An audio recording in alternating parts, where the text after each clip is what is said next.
Before we begin, I would like to make a dedication for this show.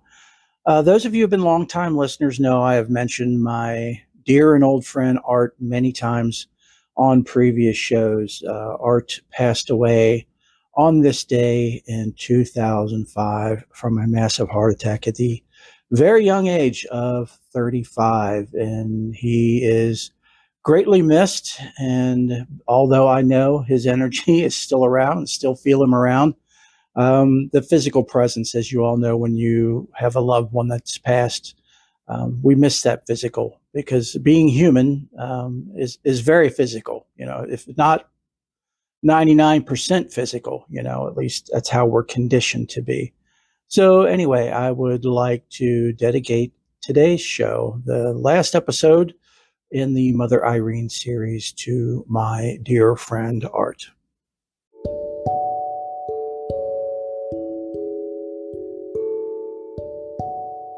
Welcome to the Faith and More podcast. This is a trans-denominational podcast. All are welcome and safe, no matter what your faith is or isn't. Hello, my name is Reverend Angel Wise, and I'll be your host. I am an ordained licensed minister, director of the Oblates Perpetual Light, a life coach, and intuitive healer. I firmly believe that divine works through people every day to help us. These angels and saints are so very humble, many of us don't know they exist or existed. Each week we will explore the lives of these amazing beings. We will also explore topics that can help your faith, no matter what it is or isn't. The goal of this show is to inspire, encourage, educate, uplift, strengthen, and heal you and your faith. So be sure to follow and subscribe so you never miss an episode. Enjoy the show. Hello and welcome to the show, everyone. How are you all doing? I so hope and pray you all are well and blessed. Infinite thanks, blessings, and love for tuning in to part 3 of the Mother Irene life and miracles story. How are you all digging it so far? I mean, to me, it's just so mind-blowing, so heartwarming, so encouraging, so inspiring. There's so many layers of this yummy, yummy cake that is Mother Irene and her teachings and all of the stuff she's sharing, these stories. It's so amazing. I hope you all are enjoying it as much as me. If you're new to the show, thanks for finding us. It is my deepest hope and sincerest prayer that you find everything you're looking for in a podcast, especially a faith-based podcast, here and more.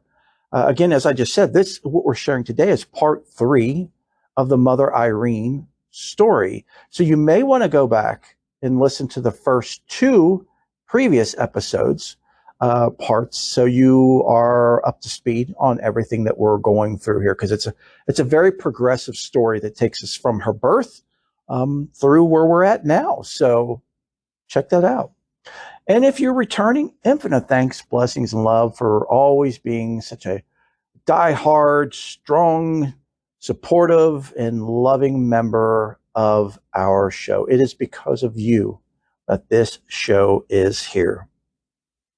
So, no promises, but I'm going to do my very level best to wrap this up today, folks. So, hang on to your seats as we continue. And no, I'm not going to give disclaimers. I did that the past 2 episodes. So, by now, you all know that this is going to be a long show. And by now, you all know that this is going to be quite the fantastical journey.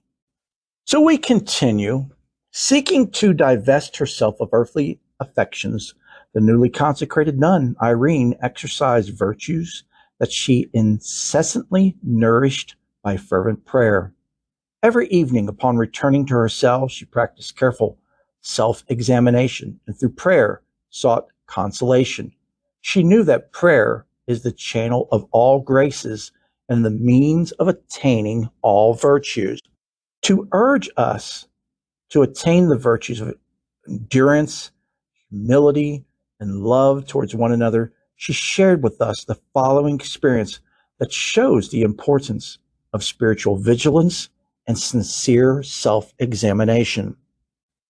Mother Irene says, "One day, while attending Mass, I noticed that some nuns were chatting together.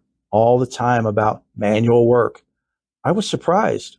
On the way back to my cell, I witnessed another incident between two nuns, and I wondered about their conduct, but did not utter a word. I did not think that these thoughts could be a kind of condemnation, so I forgot all about it. In the evening, while praying as usual before the icons at the eastern corner of my cell, I said to myself, "You have many great hidden weaknesses. Others might have obvious weaknesses, but fewer." Suddenly, I found myself before an iron gate of a huge building. Someone standing next to it opened and let me in. The place was dark and extremely depressing. Its walls were made of stone, and its smell was offensive. It had trenches, and in each trench there was a nun. They were all crying. I asked them, "What brought you to such a place? I cannot stand its smell." They answered, "Because we used to condemn the Mother Superior and our sisters too. We also interfered in the policies of the convent." Then they asked me, "What brought you here?" I answered, "Today I have fallen into the sin of condemnation." I tried to leave this place as quick as possible. I found a staircase leading to the gate through which I had entered. There I found someone who was clad in white. Inside me, I thought of giving him anything to let me out, but he said, "I am the keeper of this place and I do not take any money. You see how horrifying it is." I said, "I want to leave this place. I cannot tolerate it." He answered, "All those who are here have fallen into the sin of condemnation and are going to stay here, but you have the permission to come to this place and leave. So watch out."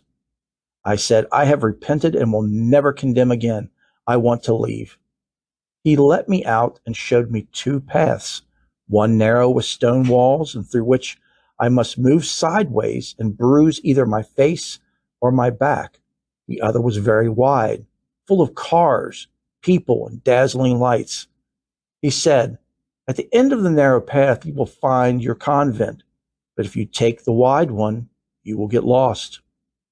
I said, "I will take the narrow path, and to avoid bruising my face, I will give my back to the stone walls." I moved along. It was a long way, and the friction between the walls and my back hurt a lot. Finally, I reached the eastern gate of the convent. As soon as I was in my cell, I knelt to pray. I said, "Forgive me, Lord, for I have sinned. I thank you for not leaving me at this horrible place. Please help me repent and not condemn or criticize others." Conscious again, I found myself kneeling at the prayer corner of my cell, bathed in tears. The offensive smell was still clinging to my nostrils. I spent the night praying and shedding tears of sincere repentance. I asked God to help me make a new beginning and avoid condemning others completely. Next day, whenever I tried to bend down, I suffered from great pain in my back and shoulders. When I showed my back to the Mother Superior, she told me that it was all bruised and that my clothes were covered with blood. She applied an antiseptic, and I suffered for 3 days from high fever and the severity of the wounds. I was exhausted after all I had gone through. The nuns of the convent noticed that I was excessively fatigued, and when they inquired about the reason, I used to answer, "This is because of my sins." I remained like this until I met with our confessor on his weekly visit. When I told him about what had happened to me, he said, "Thank God that he has given you the lesson early, so that you do not condemn anybody or interfere in matters of the convent or the nuns or anybody."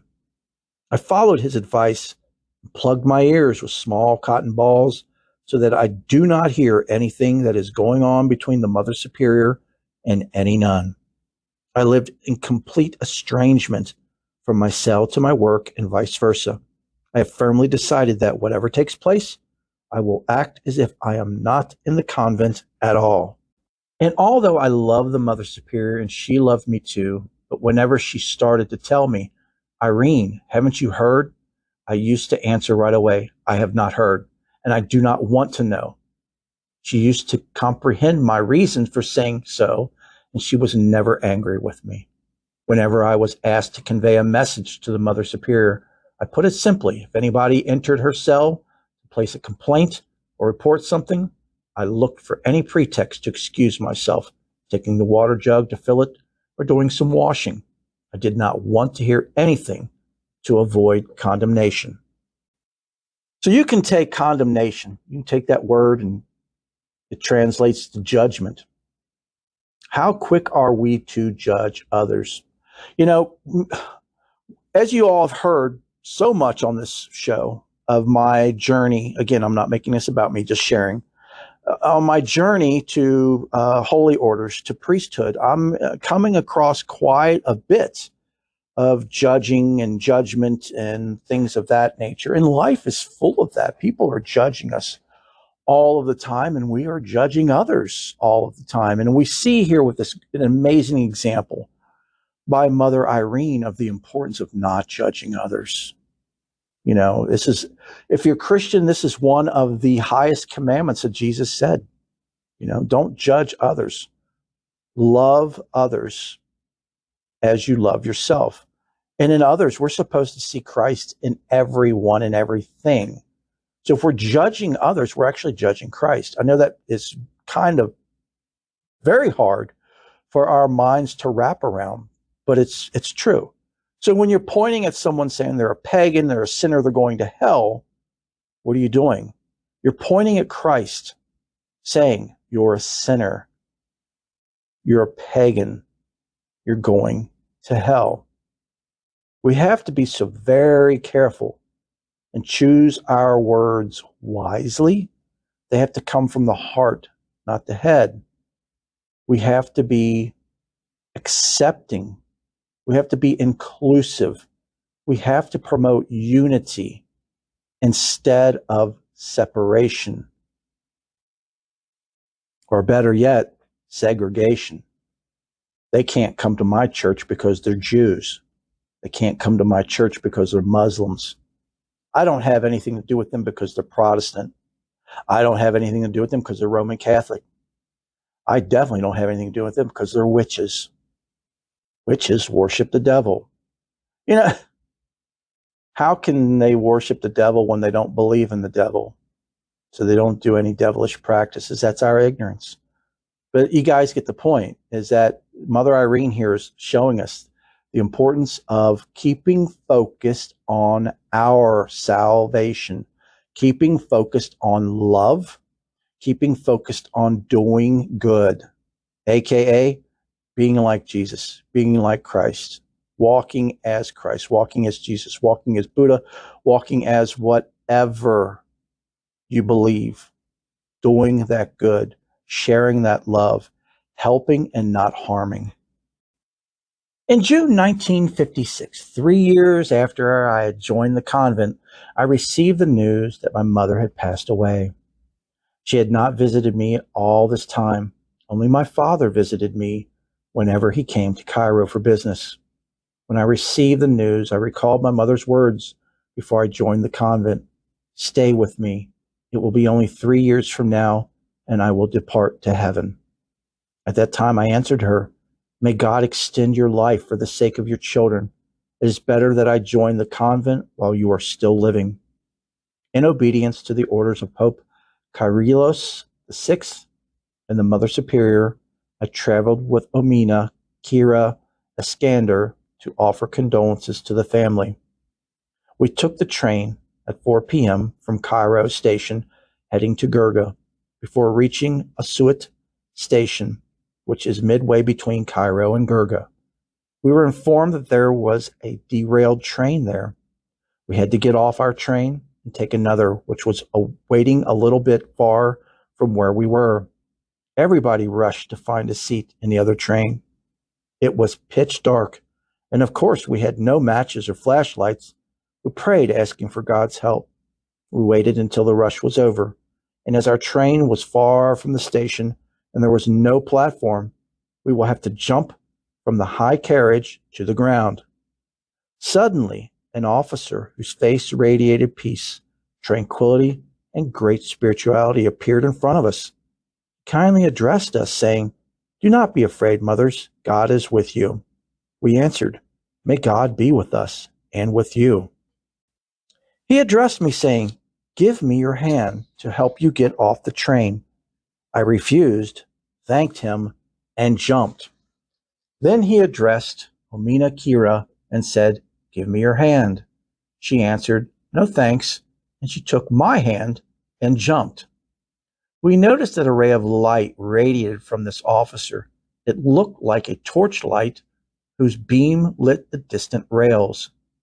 As we hurried up to reach the other train, he said, "The train will not leave before you reach it. I am traveling on the same train."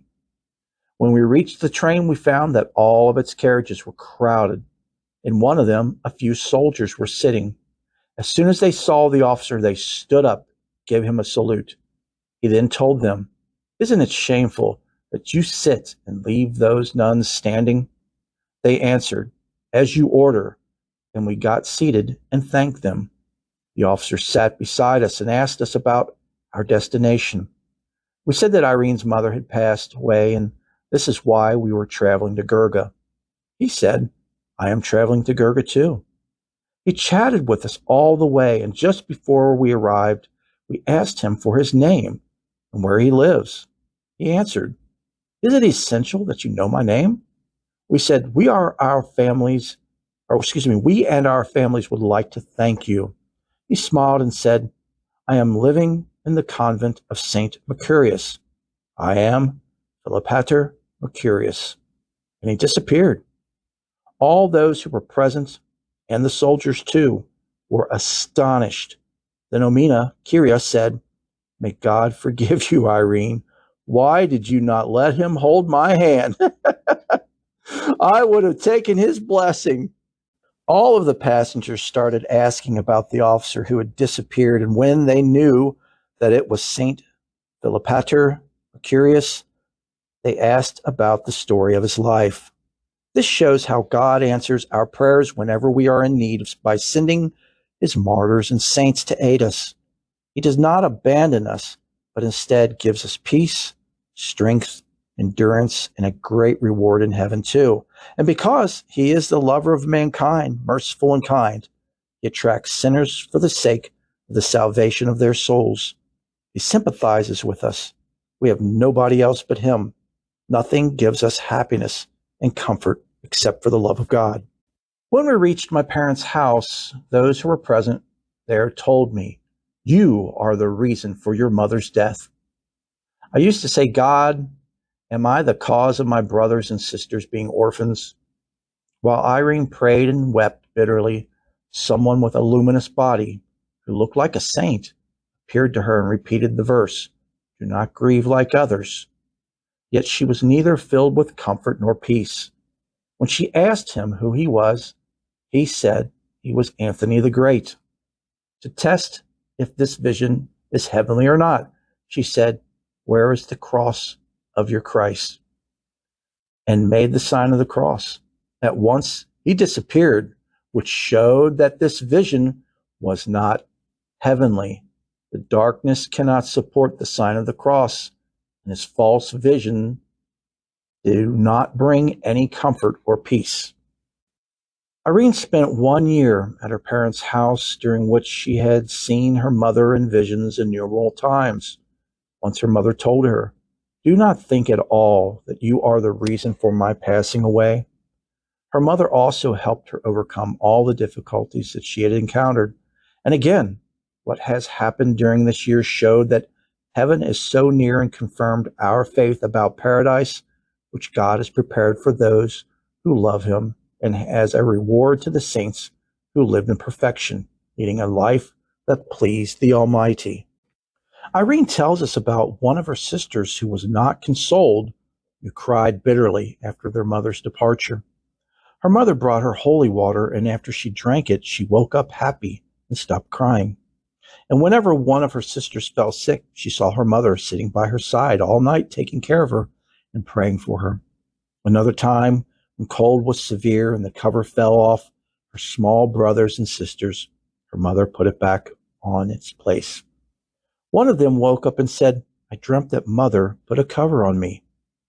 Moreover, God has permitted Irene to see the high rank of her mother in heaven.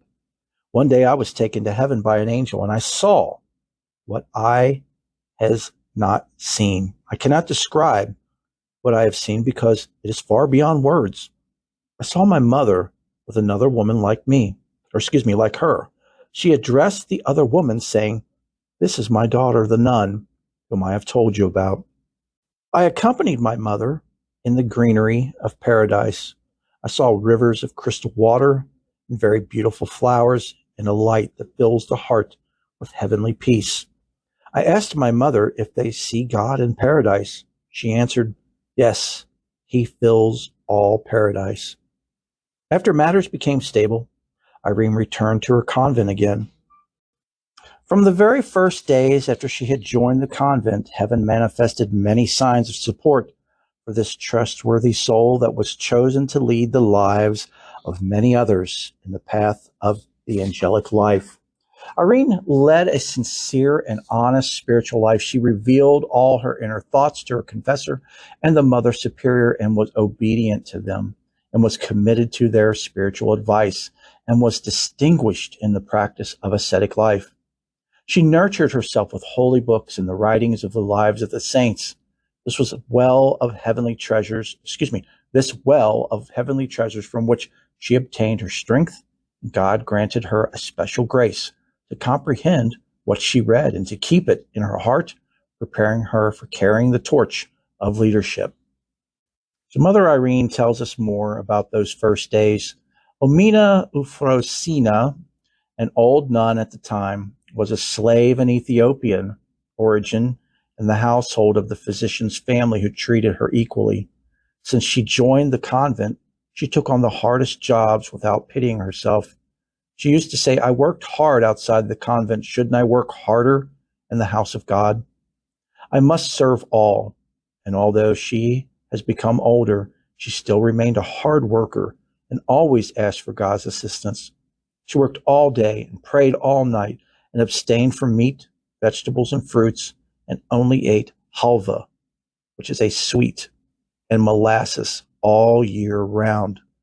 Her cell was next to mine in the darkness, enraged to behold so much good, waged a fierce war against her. Darkness assailed her with pottery that flew into her face without any human intervention. She screamed and said, "O power of God, assist me. My beloved Abu Safin, help me." She cried and struggled, and after a while, I used to see a bright, strong light in her cell and hear her saying, "You have run away, your cursed ones. It is the power of God that made you run away." Then she used to start chanting, "Praise him, glorify him, exalt him, above all, because his mercy endures forever." And that is from the Midnight Praise. I used to enjoy hearing those praises, and next day we used to see many bruises on her face. When I joined the convent and was still a novice, Omina Kiria Iskandar, the nun who visited us at my hometown, Gurga, took me to take the blessing of that devout nun. She knocked at her door, and when she opened, she went in, but I remained outside unseen by Omina Ufrosina. Then I heard Omina Ufrosina calling me, asking me to enter. She said, "Come in, new girl, and sit down. You will be the superior of this convent." She then addressed Omina Kiria Iskander, saying, "Look, Omina Kiria, this girl will become the superior of this convent." Omina Kiria replied, "The rats of this convent have not yet felt her presence." She meant that nobody has felt her presence yet. Omina Euphrasia replied, "Rats or no rats, she's going to be. I will not be here. I will be in heaven. You will see then." I took no heed to those words. I said to myself, "This is an old nun who does not know me, and this is the first time that she sees me, but I am sure of her sanctity." A second incident. A few months later, Irene suffered from a severe headache, and the pain in her eyes, sewed together with Omina Kyria Iskander, they visited several ophthalmologists, but in vain. By permission of the Mother Superior, Omina Kira Iskander took her to Father Mina El Baramasi, who was leading a solitary life at that time in Old Cairo, and who became later Pope Kyrillos VI, to pray for her. Irene tells us, Father Mina put the cross he held in his hand on my head and prayed for a long time. Then he addressed Amina Kyria and said, this girl reads a lot and passes her nights in prayer, and this enrages the darkness. The headache she suffers is from the war waged against her by the darkness. Look, Omina Kira, this girl will become the superior of the convent. In her days, a lot of events will take place, and in her days, too, several altars will be built, and many will join the convent. And she replied, what are you saying, Father? He replied, look, Omina Kyria, I will remind you, if I was still living, and if I go to heaven, remember what I told you. She replied, may God preserve your life. And we left. And Irene relates, one night I had a dream. This is the third incident. I saw 3 luminous persons wearing crosses who were also holding crosses in their hands. They brought a chair and started taking its measures. I asked them about what they were doing. They replied, we are building this chair to fit your measures exactly. I asked them, who are you? They replied, we are the 3 Makari. I could not comprehend what they said, so I spoke with my confessor about the dream. He replied, do not pay heed to it. 3 Makari, Macarius the Elder, and known as Macarius the Great, the lamp of the desert. Saint Macarius the Elder was born in Upper Egypt. So we're getting some information on Saint Macarius. Was born in Upper Egypt about the year 300 and brought up in the country in tending cattle. In his childhood, in company with some others, he once stole a few figs and ate one of them. But since his conversion to his death, he never ceased to weep bitterly for this sin. By a powerful call of divine grace, he retired from the world in his youth, and dwelling in a little cell in a village, made mats in continual prayer and great austerities. A wicked woman falsely accused him of having deflowered her. For this supposed crime, he was dragged through the streets, beaten, and insulted as a base hypocrite under the garb of a monk. He suffered all with patience and sent the woman what he earned by his work, saying to himself, well, Macarius, having now another to provide for, thou must work harder. But God revealed his innocence, for the woman's falling in labor lay in extreme anguish, could not be delivered till she had named the true father of her child. The people converted their rage into greatest admiration of the humility and patience of the saint. To shun the esteem of men, he fled into the vast, hideous desert of Skiti, being then about 30 years of age. In this solitude, he lived 60 years and became the spiritual parent of innumerable holy persons who put themselves under his direction and were governed by the rules he prescribed them, but each of them dwelt in separate hermitage. St. Macarius admitted only one disciple with him in his cell to entertain strangers. He was compelled by an Egyptian bishop to receive the order of priesthood about the year 340, the 40th of his age, that he might celebrate the divine mysteries for the convenience of his holy colony. When the desert became densely populated with monks, 4 churches were built. The austerities of St. Macarius were excessive, usually ate but once a week. He delivered his instructions in a few words and principally inculcated silence, humility, mortification, retirement, and continual prayer, especially the last, to all sorts of people. He used to say, "In prayer, you need not use many or lofty words. You can often repeat with a sincere heart, 'Lord, show me mercy as thou knowest best,' or 'Assist me, O God.'" He was much delighted with his perfect resignment of love. "O Lord, have mercy on me as thou pleasest and knowest best in thy goodness." His mildness and patience were invincible. The darkness told him one day, "I can surpass thee in watching, fasting, and many other things, but humility conquers and disarms me." A young man asking St. Macarius for spiritual advice, he directed him to go to a burying place and upbraid the dead, and then go and flatter them. When he came back, the saint asked him, "What answer the dead gave you?" "None at all," said the other, "either to reproaches or praises." Then replied Macarius, "Go and learn neither to be moved with injuries nor flatteries. If you die to the world and to yourself, you will begin to live to Christ." He said to another, "Receive from the hand of God poverty and cheerfully as riches, hunger and want as plenty, and you will conquer the darkness and subdue all your passions." A certain monk complained to him that in solitude he was always tempted to break his fast, whereas in the monastery we could fast the whole week cheerfully. "Vain glory is the reason," replied the saint. "Fasting pleases when men see you, but seems intolerable when the passions is not gratified."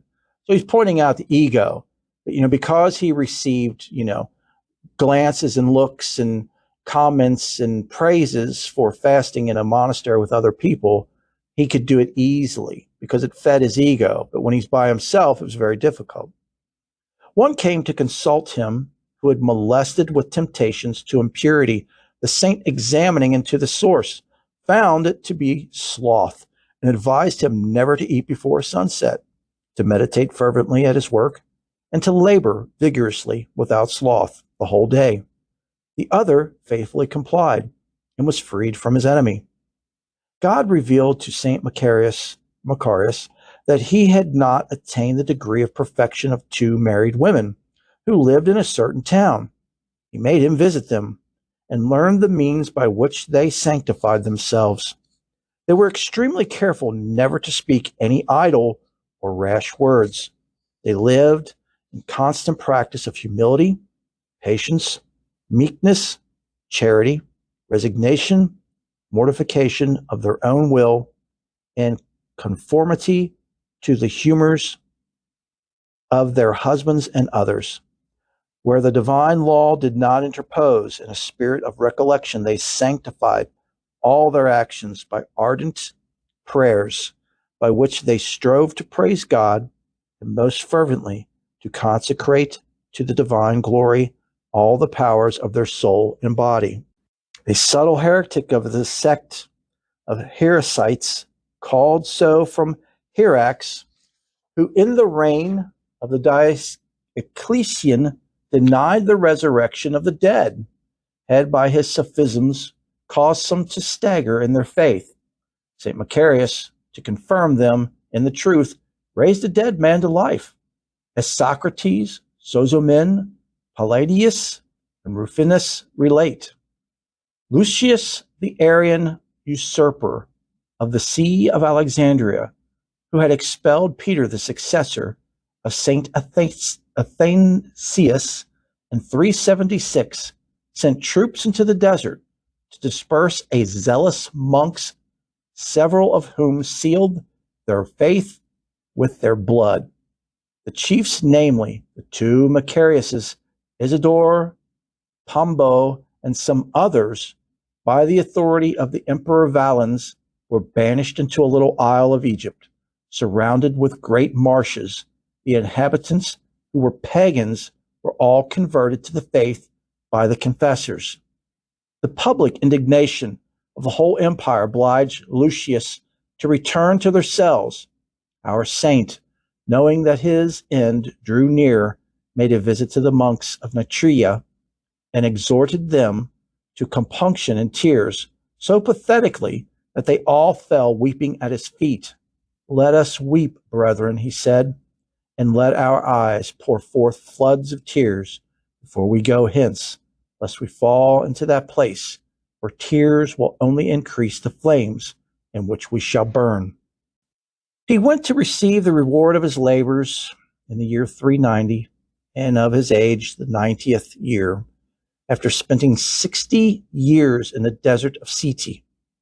The two other fathers, the two Macari, like twin lights illuminating the heavens, of whom one was an Egyptian by birth and had been a disciple of the Blessed Anthony, the other an Alexandrian. As their names suggest, the virtues of their souls and the grace of heaven were in them marvelously combined. The one Macarius was equal to the other in feats of abstinence and in virtue of soul, and only excelled the other in that he possessed, as if inherited, the graces and powers of the Blessed Anthony. They were both there when someone in the district committed the crime of murder. Someone else, who was innocent, was charged with the crime. He who suffered this calumny fled to their cell, and those who pursued him came too, alleging that they were in danger unless they handed over the man accused of murder to the law. On the other hand, he protested and he was innocent of this crime and affirmed by an oath that he was not guilty of blood. At last, since both sides were unshakable, St. Macarius asked them where the man who had been killed was buried. They pointed out the place, and he went to the tomb with the man and all those who accused him.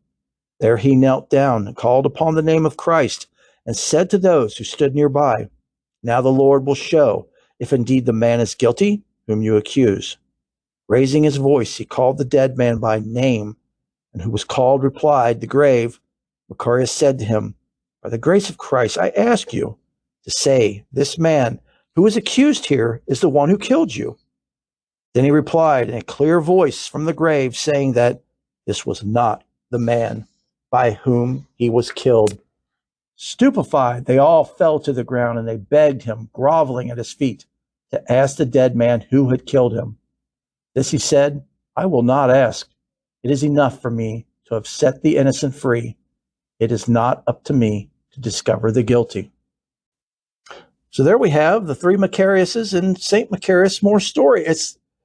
Isn't the Orthodox faith just so overwhelmingly rich with saints? The Desert Fathers, the Desert Mothers, these are all stories from them. And you can call them stories. You don't have to believe them. But there's so many morals in them, even if you don't believe the fantastical things that happened in these stories. There's so many things we can learn from these stories. Irene shares yet another incident. As usual, I had no time to reflect on those dreams, so I completely forgot about them. But one night, I had a dream, which was more like a vision, and I wondered about what I have seen. Immediately, I headed to the cell of the Mother Superior, whom I frequented as she was sick, and I had to look after her. And it was usual that I passed by her, whether by night or by day. I related to her simply what I have seen. "Mother, I saw something like a vision. I was in a state in between being awake and asleep. I saw myself in your cell and three luminous persons wearing monk's apparel. They were wearing crosses and also carried crosses in their hands. I saw you standing holding an oil lamp in your right hand. They took it from your hand and put it in mine." She smiled and said, "Just before you come in, I was praying and I asked God to reveal to me who will carry the responsibility after me, and I saw the same vision you have seen." And I asked her, "What does this mean?" She laughed and said, "The three luminous persons are Saint Anthony, Saint Chenault, the Archimandrite, and Saint Pachamios. The vision reveals that you are the one who will carry the responsibility after me. I hope you do this while I am still living, so that I may rejoice."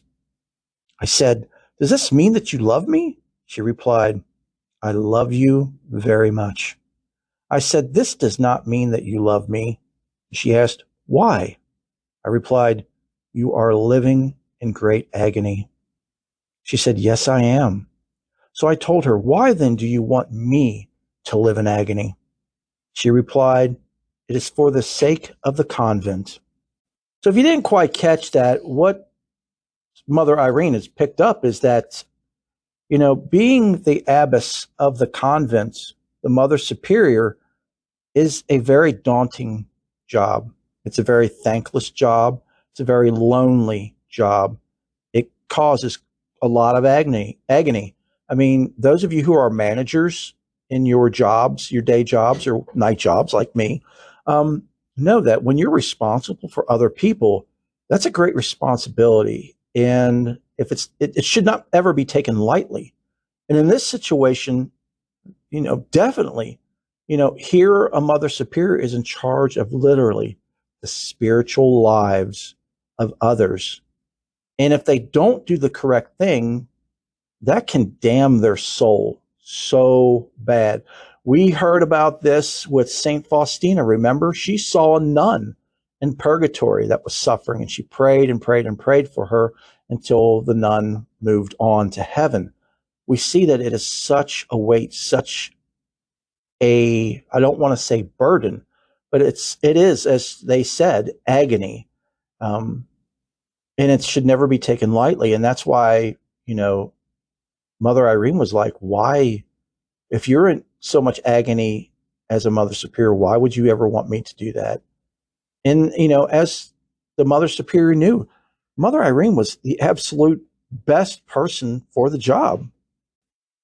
She continues, Mother Superior wanted to retire from the responsibility of the convent and kept persuading me to carry it while she is still living, on the pretext that this will give her happiness. But I always replied, this will not give you happiness. On the contrary, it will cause you sadness. And I wept bitterly and at length. Finally, she allowed me to leave and said, do not cry, but this is the interpretation of the dream. You are going to carry the responsibility after me. Days passed by, and Pope Kyrillos VI wanted to choose a superior for the nearby convent of St. George in Old Cairo. His choice fell on Irene, but she refused, so he asked her to carry the responsibility temporarily until he found the suitable nun. Daily in the morning, she went to the convent of the great martyr St. George, and in the evening she returned to her convent. Omina Kyria Iskander accompanied her all the time. About those days, Irene recalls, I used to receive all the visitors of the convent and accompany them to the shrine of the martyr, and I also had to record daily the income and expenses. I was quite distracted. Many things had to be done. One day I said, without uttering the words, St. George, you are unpleasant. I neither want you nor your convent. That said, I found the whole bunch of keys of the convent withdrawn from my hands. The bunch included the keys of the gate, shrine, the library, and the stores. I ran to Omina Kyria and told her about what had happened to the keys. She said, what do you mean withdrawn? Let's look for them and find them. I looked for them everywhere and could not find them. Please ask a carpenter to come and fix new ones, I replied.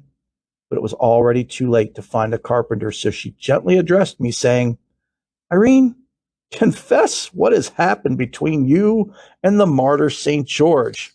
I said, I'll tell you the truth. I told St. George he's unpleasant, neither want him nor his convent. She said, what have you done? Go and apologize to the martyr. I replied, why should he be unhappy? I only said the truth. These are my true feelings, and I do not feel that I have done something wrong. While speaking, I realized my mistake and felt humbled and started crying and blamed myself and said, how I have done this and how have I spoken to the great martyr like this? I started prostrating myself, saying, I have sinned, forgive me, God's martyr, and wept heavily. Seeing this, Omina Kyria made me sit next to her on the sofa and after a few moments we smelt a strong odor of incense, and we heard the rattle of keys in the air and the bunch of keys falling between us. We wondered at God's work and at his tenderness and the martyr's love. At this moment, I remembered the similar incident with St. George brought back the lost gold necklace of my mother. And for those of you who are just tuning into this episode and haven't listened to the other two episodes, the first episode has the story of the gold necklace and her mother and St. George finding it. Later, under divine guidance, Pope Kyrillos VI's choice fell on Omina Kira Iskandar, the nun from our convent, to become the Mother Superior of the convent of the great martyr St. George in Old Cairo. She was the first Mother Superior to be consecrated during his papacy. By his orders, the ceremony led by the late Enba Theophilus, Bishop of El Sorion Monastery, together with the late Anba Kyrillos, the Bishop of Baliana, took place on the 26th of September 1961. I was relieved that this had taken place because I was sure that there was no chance for me to carry such a responsibility at my convent. I was the youngest nun, and there were many older devout nuns who were more qualified. However, after a few months, I saw the martyr, Abu Sufyan, in a vision. He said, "Look, I want nobody else to carry the responsibility of this convent, nobody except you. Whatever you say, whether you want or do not want, I have come to tell you that my God wants this and me too." He then collected all the keys from the responsible nuns and tied them with a string and tried to give them to me. I refused and tried to run away, but he put the string around my neck. I kept saying, "What's this? What's this?" He replied, "These are the keys of my convent. I want nobody else to carry its responsibilities. You are going to do so." I said, "It's none of my business." And I removed the string of keys from around my neck and threw them back, saying, "I do not want them." He put them again around my neck and said, "Only you, and no one but you." I spoke with no one about this vision, neither to my confessor nor to my Mother Superior, who wanted to put me in charge while she was still living. On the 25th of September, 1962, 1 year after consecration of Omina Kyria Iskandar at the convent of St. George, my Mother Superior departed to heaven.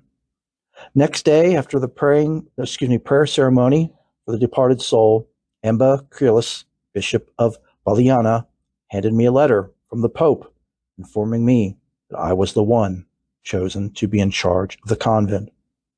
I refused to take the letter and started crying. The content of the letter was complete surprise to Enba Kyrillos, Bishop of Baliana, who said, "You're quite right. You're just a child. Are they going to put a child in charge of the convent? It is illogical. The Pope is well known for his kindness, sanctity, and wisdom, yet he has chosen a child to carry the responsibilities of the convent." Then he said, "Daughter, do not refuse to take the letter. These are the orders of the Pope. We cannot refuse to carry them out. Later, pay him a visit and discuss the matter with him." I kept saying, "How come?" He replied, "You are quite right. You are just a child. That will not work." Omina Illyria, who was present, humbly kissed my head and gave me a pat on the shoulder, saying, "Stop crying. Accept the orders of the Pope, and do not say no. Let the heavy burden lay on our shoulders and the light on yours." I told her, "How come? Omina Illyria, this is not acceptable." She replied, "Do not worry. My father who came to hear of this sent me a letter. Contrary to his usual habit, he wrote, 'You are not my daughter if you accept this position. Run away and come quickly. I will hide you until they put another nun in charge, and after matters settle down, go back.'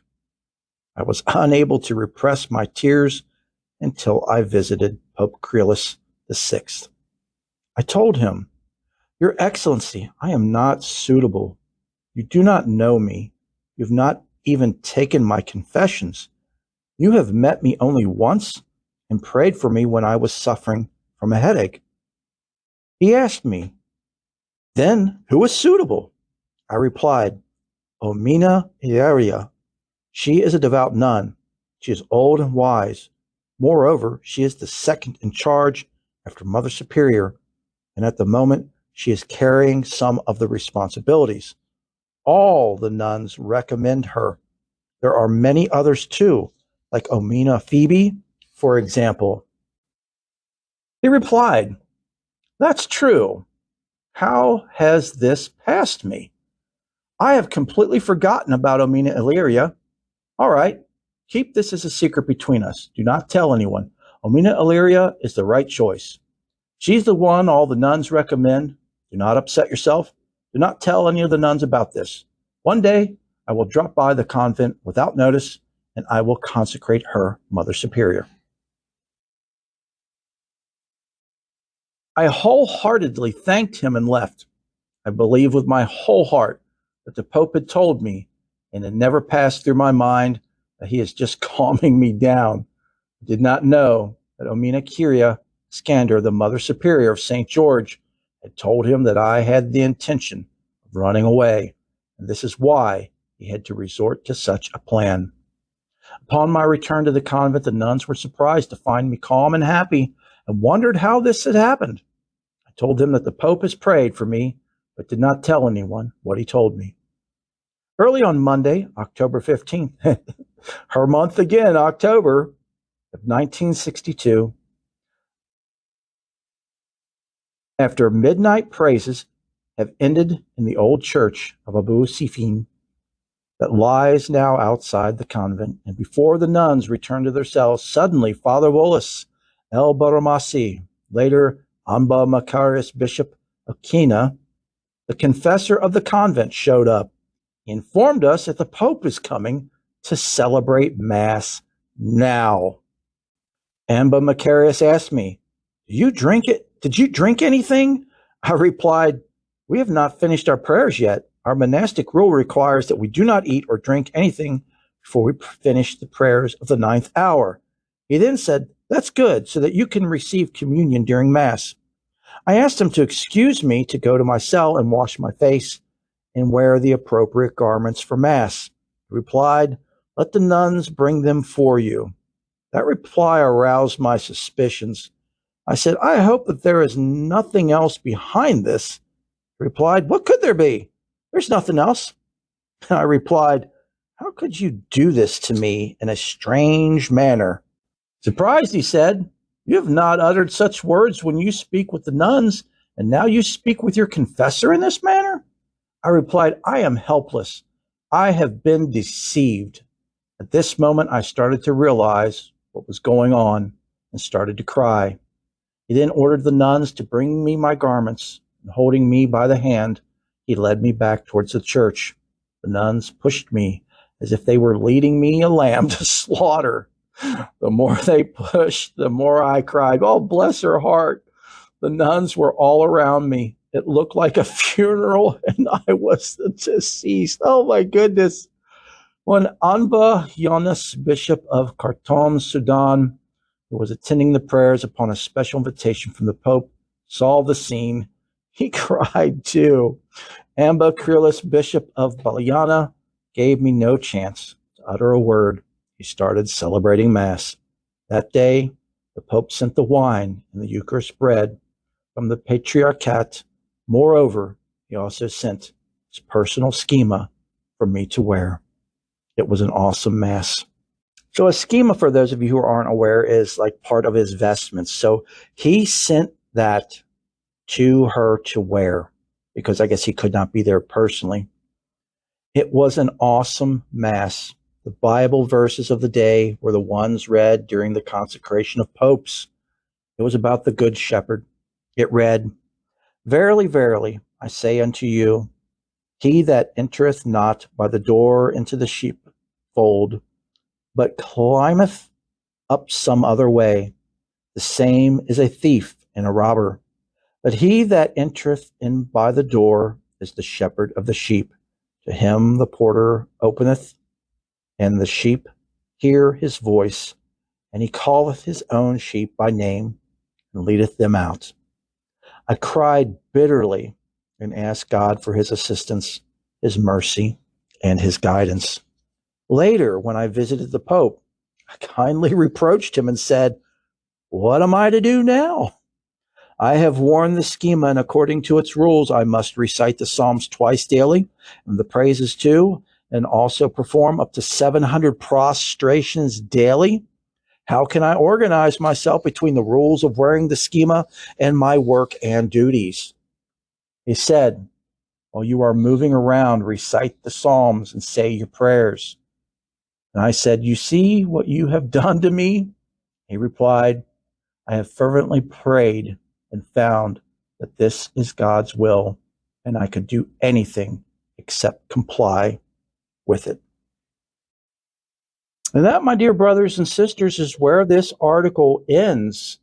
Again, Mother Irene, although this story sounds very ancient, it's in our lifetime. This happened within our lifetime. She passed away on October 31st of 2006 at the age of 70. 2006. That wasn't that long ago. Well, at least for somebody old like me. But it's just, the whole story reads like it's from some ancient manuscript from days gone by, when actually it is something that is so current in all of these lessons, all of the lessons that she shared with us, all of the love and compassion and healing, forgiveness can be put into our practice today. It says here that the countless multitudes who witnessed the life of Tamav Irene, Mother Irene, and who resorted to her for help. There's a website called TamavIreneForAll.com. And yes, I will definitely have a link to it in the show notes of the show. There's a book called Tamav Irene, the Jewel of Heaven and the Beacon of Monasticism. Unfortunately, it is unavailable at this time. Now, before this airs, I'm going to try to do some digging and see if I can find something somewhere. Maybe on the TamavIreneForAll.com website, they might have more. But what I have shared in these last 3 episodes are actually from that book. So to me, that's a must-have. I've got to get a copy of that book. And if you feel the way I do about Mother Irene and her story, you're probably right there with me saying, you know what, I have got to find a copy of this book. So if I find a resource for it, whether to purchase the book or perhaps find it online in a PDF format like we just did with these last 3 shows, what we covered, I'll be sure to put that in the show notes and let you all know.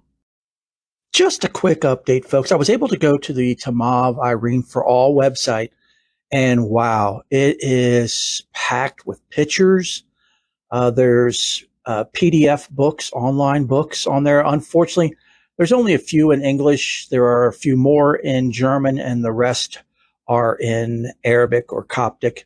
And there's some audio on there as well, but unfortunately, it's all in Coptic or Arabic. But the thing is if you want to hear Mother Irene's voice, it's there. There's also video. But the one video I watched is actually a YouTube video, and there's a link to that in the description of this show if you want to check it out. What it is Mother Irene is doing a press conference with a group of people from her congregation. I believe it was some family of her congregation or of the church were killed in a plane crash. And it was like 19, 20 people, something like that. Well, Mother Irene actually saw what happened and saw all of them being rescued by angels and the Theotokos, Mother Mary, escorting all of them to heaven. And it, again, of course, it's in Arabic or Coptic, but there are English subtitles. And I highly recommend you watch it because you not only get to hear her voice, you get to see her as she was alive, and you definitely get to feel her energy through the video. Can't recommend it enough. It is just wow. It is just like the cherry on top of these three shows. If you watch that video, it just definitely just takes this finishes this trilogy up so perfectly. And yeah, no further luck on finding her book. I've got feelers out on thrift books and Amazon, so I will receive an alert if it becomes available. But at this point, the only way it's going to become available is if someone who has a copy sells it. And I would imagine that if they sell their copy and know its value, it's going to be extremely costly, too costly for for us meager people. But hey, we are so beyond blessed to have had the information and have the information that we have on Mother Irene, and such amazing and rich stories that she shared of the miracles in her life. And wow, I'm speechless. There's just not enough words and not enough proper words to describe it. So anyway, that is a quick update, folks. I so hope and pray you all have enjoyed this series, and please feel free to go back to listen to it over and over. I am. This week's prayer request and updates are as follows. Nicholas, we had mentioned some shows ago, quite a few shows ago, and I apologize for the life of me. I can't remember why or how he dropped off of our prayer request list, but Nicholas is a young man who had a heart transplant in 2019. I believe he was like 14 at the time. He's still a young man now, and he has been going through rejection. He is awaiting another heart, so this would be his second heart transplant. And he's going through all kinds of battles with his health. His mother updates things on social media quite often. If you guys would like the information on that, well, matter of fact, I'll just go ahead and include it in a link to that Facebook page in the show notes for you guys to check out and follow along Nicholas's journey. And please keep him in your heart, thoughts, and prayers. Send him love, healing, and all kinds of prayers. Next is Haley. I had mentioned Haley last week. Haley has terminal ovarian cancer, and her husband Taylor updated this week saying that the tumors in her ovaries is growing, causing her to be sick and vomit several times a day. She was able to get out a little bit this past week with her husband and son. They went to a rodeo and had a really good time. Also, a person who had been following them on TikTok is a professional photographer, and they offered their services to do a photo shoot. So Haley was feeling up to doing a photo shoot, and the lady took so many wonderful pictures and did it all absolutely free and from the kindness and love from her heart. And so that's more memories that Taylor and their son Weston, who's 4 years old, will have. Next is Maudie. I had mentioned that she had a heart transplant. It's been, I believe, 19 days or 20 days ago. Poor Maudie's been through a roller coaster, up and down. She finally was able to get the doctors to realize that, the 30-something pounds that she had gained was water weight. So they've been working on adjusting her Lasix and getting it correct, and they finally have. But she's been having problems sleeping at night because of not being able to breathe. And those of you like me who have had congestive heart failure know how that is when you get that much fluid in your chest, in your lungs, and around your heart. It's just very difficult to do or be anything.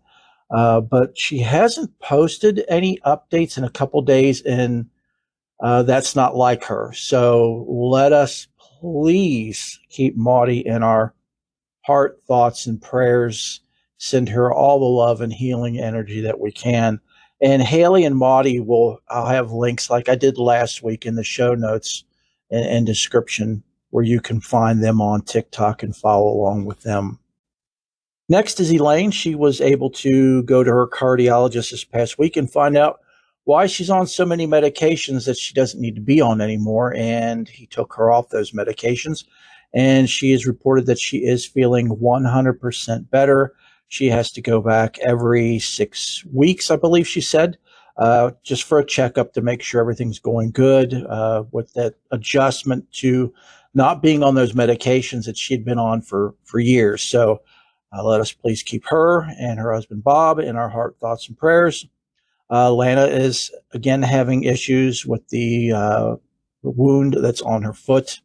It's still not healing the way it should be, and she's very apprehensive on going to doctors. She doesn't care for going to doctors. Plus, with her mobility issues, it's very difficult for her. So let us please pray for Lana, send her healing energy and love.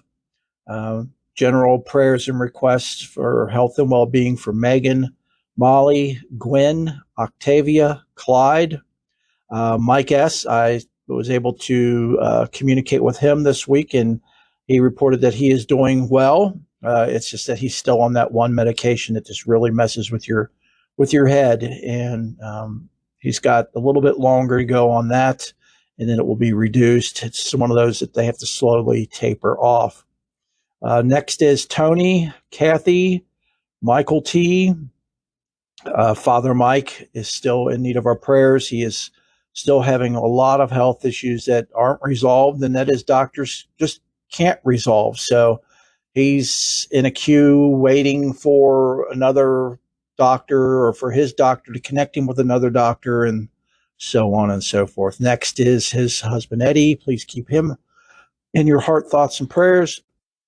Emma, Jean, Ron is supposed to start his new job in March. His wife and my sister Tanya. Cheryl, Elijah is still awaiting a job. He's still looking hard and he's getting a few callbacks. And those who were fighting over him before have kind of just dwindled off, which is very strange. So, of course, this is causing him and his husband Andrew some stress, a lot of stress. So let us please keep those two both in our heart, thoughts, and prayers.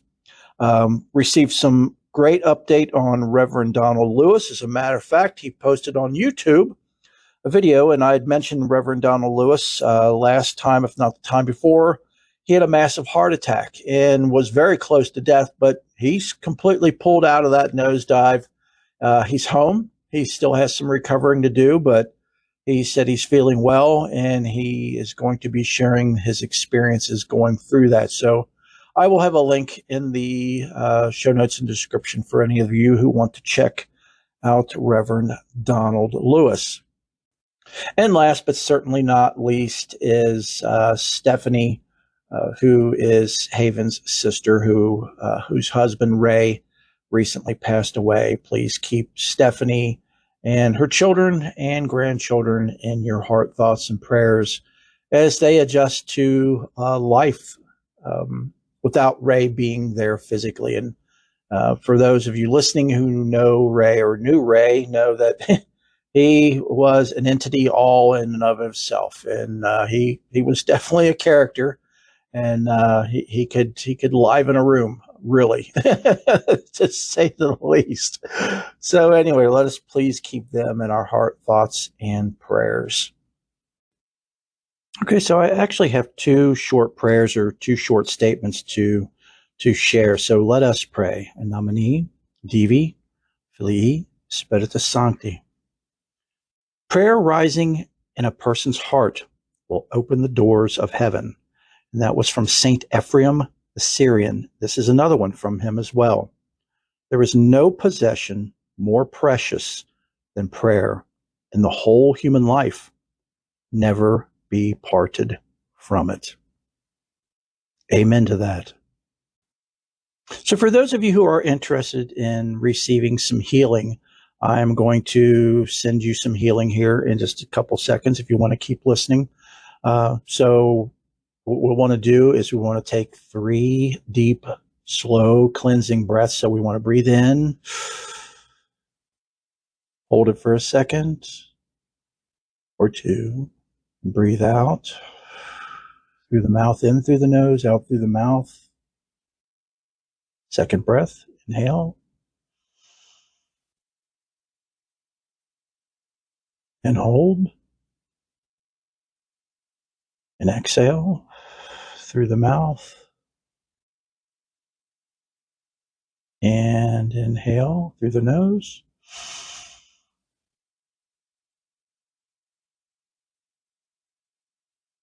And exhale.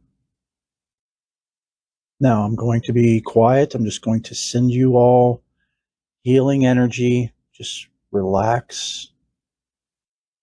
If you have earphones on or headphones, that's great because that way it blocks out any other noise, just so you can feel the energy coming to you through the silence. Let us pray.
Amen.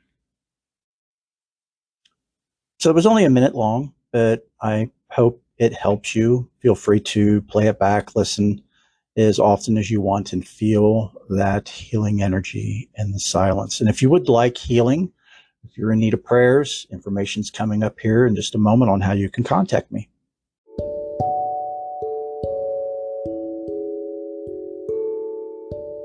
I so hope and pray that you've enjoyed the show and that you found everything that you're searching for here and more with us. Please feel free to stop by anytime, all the time. You are family. If this show has helped you, please, please, please share it with as many people as possible.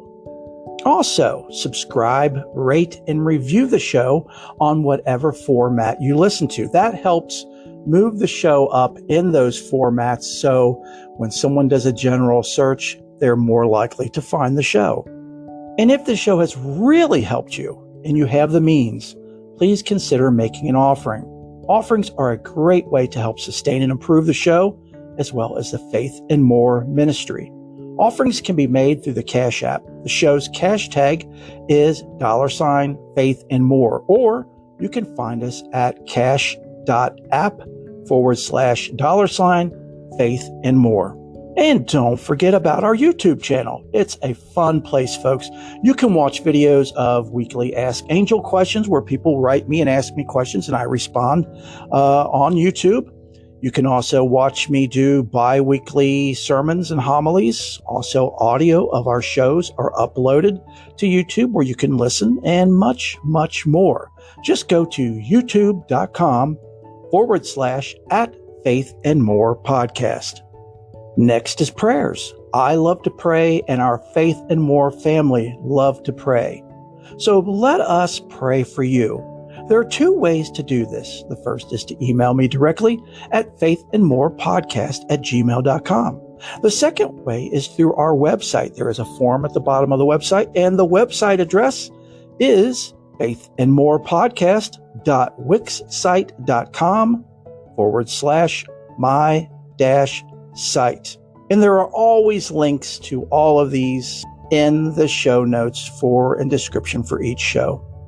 So until next time, have a blessed week and know that each and every one of you are in my heart and in my prayers. Bless you.